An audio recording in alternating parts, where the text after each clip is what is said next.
नमस्ते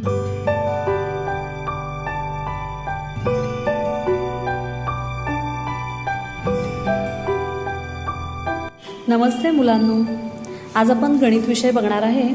गणिताच्या पुस्तकातील पान नंबर 44 यावरील क्रमवाचक संख्या आणि मूल्यवाचक संख्या हा विषय, हा घटक आज आपण बघणार आहे. सगळ्यांनी या चित्राचं निरीक्षण करा.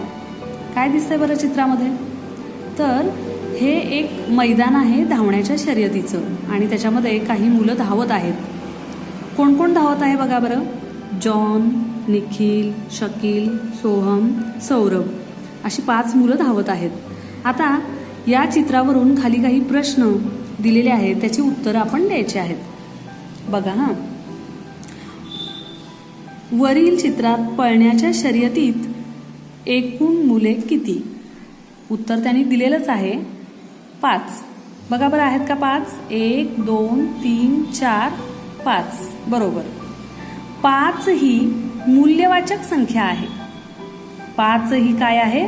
मूल्यवाचक संख्या आहे.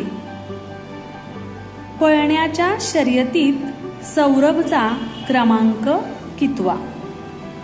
पळण्याच्या शर्यतीत सौरभचा क्रमांक कितवा आलाय बघा बरं.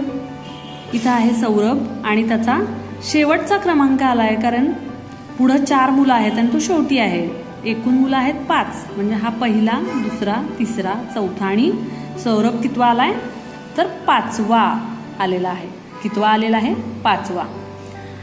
मगाशी 5 ही मूल्यवाचक संख्या आहे असं दिलेलं आहे आणि आता काय दिलंय?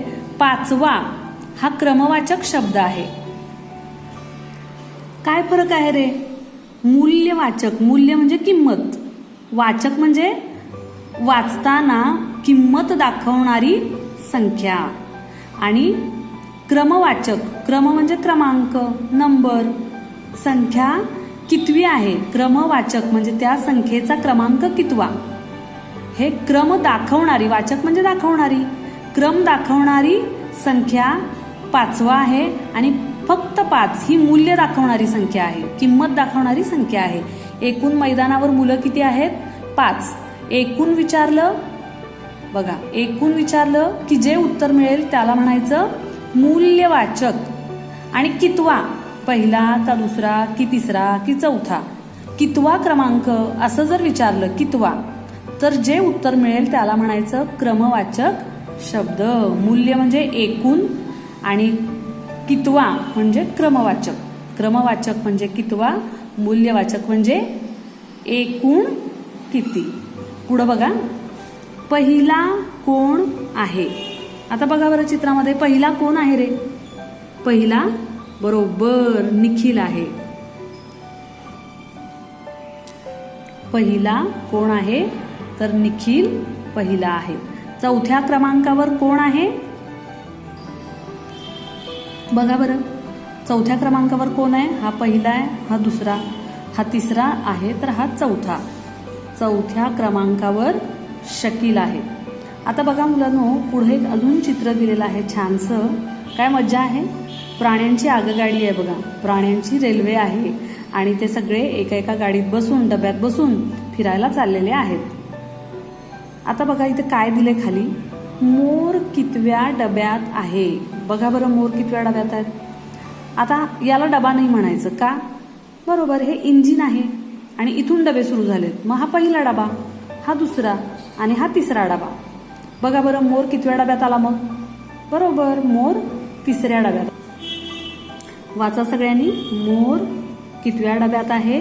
मोर तिसऱ्या डब्यात आहे. आता पुढचा प्रश्न बघा, पहिल्या डब्यात कोण आहे? हा पहिला डबा, कारण हे इंजिन आहे, हा पहिला डबा. पहिल्या डब्यात कोण आहे?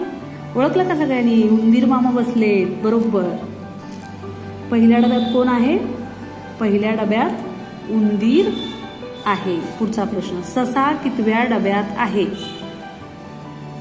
ससा कितव्या डब्यात आहे? पहिला आणि दुसरा डबा. दुसऱ्या डब्यात ससा आहे. ससा दुसऱ्या डब्यात आहे. 7व्या डब्यात कोण आहे? 1 2 3 4. पहिला, हा पहिला डबा, पहिला, दुसरा, तिसरा, चौथा, 5वा, 6वा, 7वा. 7व्या डब्यात कोण आहे बरं? वाघोबा. 7व्या डब्यात वाघ आहे. पुढचा प्रश्न, सिंहाच्या डब्याचा क्रमांक कितवा? सिंहाच्या डब्याचा क्रमांक बघा बरं कितवा? हा पहिला डबा, दुसरा डबा, तिसरा डबा, हा चौथा डबा. सिंहाच्या डब्याचा क्रमांक कितवा? तर चौथा. उंटाच्या डब्याच्या नंतरचा डबा कितवा? उंटाच्या डब्याच्या नंतरचा डबा कितवा? तर हा पहिला, दुसरा, तिसरा, चौथा, पाचवा, सहावा डबा. उंटाच्या नंतरच्या डब्याचा क्रमांक सहावा. हत्तीच्या डब्याच्या आधीचा डबा कितवा? हा हत्ती. त्याच्या आधीचा डबा हा कितवा आहे बरं मुलांनो? सांगा. पहिला, दुसरा, तिसरा, चौथा, पाचवा. हत्तीच्या डब्याच्या आधीचा डबा कितवा आला? हत्तीच्या डब्याच्या आधीचा डबा पाचवा आला. बघितलं? आता इथं सगळे उत्तर बघा मुलांनो, तुम्ही नीट लक्ष दिलं तर तुमच्या लक्षात येईल की कितवं, कितवं, कितवं, कितवे, कितवा असं विचारलेलं आहे. आणि त्यामुळे जी उत्तर आलीत ती 1, 2, 3, 4 अशी उत्तरं नाही आलेली. तिसऱ्या, दुसऱ्या, चौथा, सहावा, पाचवा अशी उत्तरं आली. आणि या सगळ्या शब्दांना आपण काय म्हणणार आहे? क्रमवाचक शब्द. कारण हे सगळे शब्द कुणाचा तरी नंबर सांगतायत की मोराचा कितवा नंबर, उंटाचा कितवा नंबर, ह्या डब्याचा कितवा नंबर. तर हे सगळे जे शब्द आहेत मुलांनो, पाचवा, तिसरा, दुसरा, चौथा, हे क्रमवाचक शब्द आहेत. आणि एकूण किती असं ज्यावेळी विचारेल आपण आणि उत्तर जे येईल त्या सगळ्या अंकांना काय म्हणायचं? मूल्यवाचक संख्या. किंमत दाखवणारी, एकूण कितीही दाखवणारी जी संख्या असते तिला म्हणायचं मूल्यवाचक संख्या. आणि नंबर, क्रमांक दाखवणारी जी संख्या आहे, उदाहरणार्थ पाचवा, तर तिला म्हणायचं क्रमवाचक संख्या. पुढचं पान बघा हा मुलांनो, पान नंबर 45. आता पान नंबर 45 वर बघा एक मुलगी आहे आणि ती काय करते?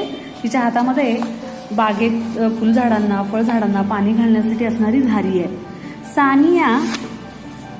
सानिया बागेतील फुलझाडांना पाणी घालत आहे. गुलाब, सदाफुली, झेंडू, मोगरा, सूर्यफूल अशी ती फुलझाडं आहेत आणि ती पाणी घालते. बघा हा आता पुढं. वरील चित्र पाहून रिकाम्या जागी योग्य शब्द लिहा. सानियापासून पहिल्या क्रमांकावर टिंबटिंब रोप आहे. सानिया ही, आणि हिच्यापासून पहिल्या नंबरवर कोणतं रोप आहे? बरोबर, गुलाब. कोणतं रोप आहे? गुलाब रोप आहे तिच्यापासून पहिल्या क्रमांकावर. आता पुढं बघा, मोगऱ्याचे रोप सानियापासून टिंबटिंब क्रमांकावर आहे. मोगरा इथं आहे. मोगरा सानियापासून कितव्या क्रमांकावर आहे रे? पहिला, दुसरा, तिसरा, चौथ्या क्रमांकावर आहे. म्हणजे इथं काय येणार? चौथ्या क्रमांकावर. एकूण रोपे किती आहेत? हा बघा, इथं मात्र चौथ्या असा शब्द आला. चौथ्या हा शब्द आपल्याला काय सांगतो? त्या मोगऱ्याच्या रोपाचा क्रमांक सांगतो. म्हणून चौथ्या या शब्दाला, या अंकाला आपण काय म्हणणार? क्रम सांगणारा नंबर. क्रमांक, नंबर सांगणारा शब्द. आणि म्हणून त्याला काय म्हणायचं आपण? क्रमवाचक संख्या, क्रमवाचक शब्द. एकूण रोपे किती? 1, 2, 3, 4, 5. एकूण रोपे 5 आहेत आणि म्हणून 5 हा अंक काय झाला? एकूण विचारलं की जे उत्तर मिळेल ती आहे मूल्यवाचक संख्या. 5 मूल्यवाचक संख्या आहे. आता पुस्तकातील पान 33 आणि 34 पहा आणि सांग, वर्षाच्या सुरुवातीपासून 5वा इंग्रजी महिना कोणता? आता 5वा इंग्रजी महिना ओळीनं तुम्हाला पाठ येतं सगळ्यांना, मोजा. बघा बरं, इंग्रजी 5वा महिना हा पहिला, दुसरा, तिसरा, चौथा, 5वा. 5वा इंग्रजी महिना मे आहे. 5वा इंग्रजी महिना मे आहे. भारतीय वर्षाच्या सुरुवातीपासून 8वा महिना कोणता? 8वा महिना कोणता? तर चैत्र, वैशाख, 3 ज्येष्ठ, 4 आषाढ, 5, 6, 7, 8. 8वा महिना कोणता आला? बरोबर, कार्तिक आला. तर उत्तर आहे कार्तिक. मूल्यवाचक संख्या लिहा. आता बघा, मूल्यवाचक म्हणजे सांगा बघू तुम्ही, क्रम सांगणारा शब्द का एकूण सांगणारा शब्द? बरोबर. आता तुमच्या लक्षात आलं असेल, मूल्यवाचक संख्या म्हणजे एकूण किती हे सांगणारा शब्द. जांभळ्या रंगाचे मासे किती आहेत? बघा, तुम्हाला इथं भरपूर मासे दिसत आहेत का जांभळ्या रंगाचे? मुळीच नाही. इथं फक्त आणि फक्त एकच मासा दिसतोय. मग काय, जांभळ्या रंगाचा एकच मासा आहे. लाल रंगाचे मासे किती आहेत? लाल रंगाचे मासे जास्त दिसत आहेत. 1 2 3 4. तर लाल रंगाचे मासे 4 आहेत. इथं 1 आणि 4 ह्या मूल्यवाचक संख्या आहेत. ते एकूण किती हे सांगतात त्या रंगातल्या माशांबद्दल, होय की नाही? आता पुढे बघा, पिवळ्या रंगाचे मासे किती आहेत? मोजा. 1 2 आणि 3. पिवळ्या रंगाचे 3 मासे आहेत. तर एकूण पिवळे किती? 3. तर 1 4 3 या मूल्यवाचक संख्या आहेत. तर तिसऱ्या, दुसऱ्या, चौथा, 6वा, 5वा, चौथ्या हे सगळे शब्द क्रमवाचक संख्या दाखवतात. क्रमवाचक शब्द आहेत. लक्षात ठेवा, सगळ्यात महत्वाचं, वस्तू मोजण्यासाठी ज्या संख्या वापरतो त्या मूल्यवाचक संख्या आहेत. एकूण मोजण्यासाठी हे एकूण किती, ते एकूण किती, त्या मूल्यवाचक संख्या. आणि वस्तूचा ओळीतील क्रम सांगण्यासाठी जे शब्द वापरतो, क्रमांक, नंबर सांगण्यासाठी जे शब्द वापरतो त्यांना क्रमवाचक शब्द, क्रमवाचक संख्या म्हणतात. फरक लक्षात आला बाळांनो? मूल्यवाचक आणि क्रमवाचक एवढंच लक्षात ठेवा. मूल्य म्हणजे एकूण किती आणि क्रम म्हणजे नंबर कितवा. आता पान नंबर 44 45 तुम्ही पुस्तकात छानपैकी सोडवा आणि पुन्हा पुन्हा सराव करा.